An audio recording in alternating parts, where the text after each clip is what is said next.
దీనిలో కొద్దిగా కరివేపాకు వేసుకుందాం. కరివేపాకు ఫస్ట్లో అయినా వేసుకోవచ్చు, దింపే ముందైనా వేసుకోవచ్చు.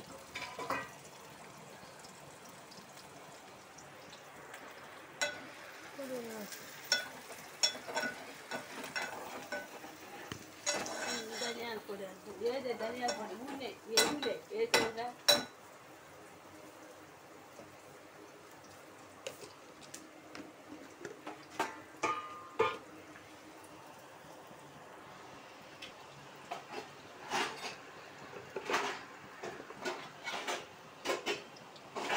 కొద్దిగా ధనియాల పొడి వేసుకుందాం.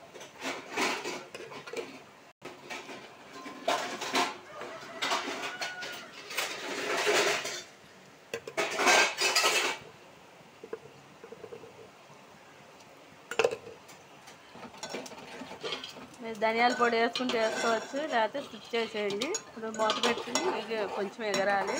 తలకాయ చారు బాగా ఎగరాలి కదండి. ఎగిరింది, కట్టేసుకుందాం స్టవ్. ఇప్పుడు కొద్దిగా కొత్తిమీర వేసుకుందాం.